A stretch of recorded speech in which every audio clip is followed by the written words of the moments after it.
Espace TV. Espace TV, le journal de 13h.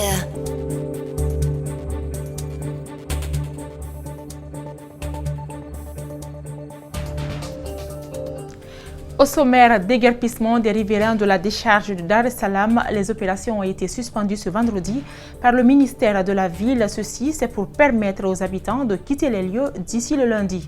C'est un coup dur pour Jean-Marc Teliano, leader du parti RDIG, après la démission du responsable politique et de tant d'autres. C'est au tour de Faya Bruno Leno, jusque-là secrétaire national de la jeunesse de cette formation politique, de quitter le navire RDIG. Bonsoir et bienvenue à l'écoute.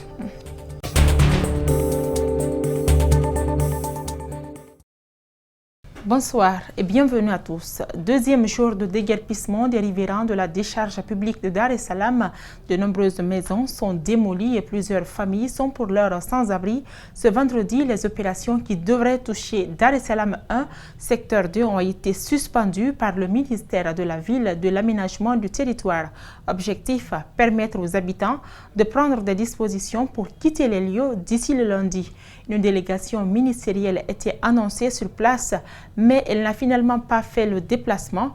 On fait le point dans ce commentaire d'Alseni Bari. Dar es Salaam, jeudi, les bulldozers du ministère de la Ville marchent sur les habitations. Si au début les habitants ne croyaient pas à cette opération et pensaient stopper par les cris et les pressions, les démolitions loin de la zone, c'était sans compter sur la détermination d'Ibrahima Kourouma. Les concessions sont rasées devant les larmes pitoyables des citoyens. Ce vendredi, les bulldozers ont continué leur périple. Des zones qui n'étaient pas marquées sont désormais cochées. Cet immeuble sera mis à terre. Ces maisons également. Et pourtant, 20 millions de francs guinéens ont été proposés à ces familles. Pour l'heure, aucune d'entre elles n'a voulu les prendre. Pour permettre aux populations dont les maisons ont été marquées ce vendredi de libérer les lieux, le ministère suspend les opérations jusqu'au lundi. Les ministères de la ville, de l'administration du territoire et de l'assainissement étaient attendus sur le site, mais aucune ombre d'eux.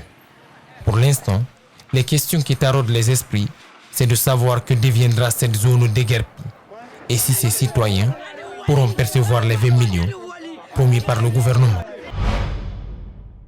Nous sommes le 25 mai ce samedi, la fête de l'Union africaine. À Conakry, une marche pour l'unité africaine est prévue. Mais quels sont les défis actuels de l'Union africaine? Nous avons tenté de répondre à cette question dans ce commentaire réalisé par Mamadou Saliouba. Une carte en forme de 7. Un monde noir, blanc, arabe, massé dans environ 30 millions de kilomètres carrés. Bientôt ce samedi, ce continent de 54 États fêtera les 56 ans de l'Union africaine, une union décidée depuis 1963 sous le parrainage de Négus Haïlé Sélassié, ancien empereur d'Éthiopie. Depuis, le continent a traversé plusieurs étapes. La démocratie est l'un des plus longs parcours et toujours en difficulté. Mais c'est aujourd'hui que le continent semble avoir plus de défis. D'abord, la migration irrégulière. Ces dernières années, l'Afrique a débordé chez les autres, plus de 15 millions de migrants par an depuis 2015. La guerre, la pauvreté, le chômage et les maladies, les pays diminués par les instabilités politiques n'arrivent plus à convaincre ses citoyens. L'Union africaine a dû faire beaucoup, mais l'essentiel étant écarté, les échecs s'enchaînent. Ralenti pour le G5 Sahel et échec pour la force africaine en attente. La Guinée avait même envoyé un général pour conduire cette armée. Mais le manque de ressources financières la rend presque impossible. Résultat, les groupes terroristes prospèrent. Ces derniers mois, plusieurs attaques ont été menées sur le continent. Au Mali, au Niger, au Tchad et plus récemment au Burkina Faso. Le défi de l'Union africaine est aussi reflété sur cette photo. Le siège de l'Union africaine construit et équipé par la Chine. Lors de son passage à la tête de l'institution, le président guinéen avait milité pour une indépendance financière africaine. Mais là encore, c'est un peu peine perdue. Ce samedi, les chefs d'État du continent se réuniront à Addis Abeba en Éthiopie sous la présidence du maréchal Abdel Fattah al-Sisi.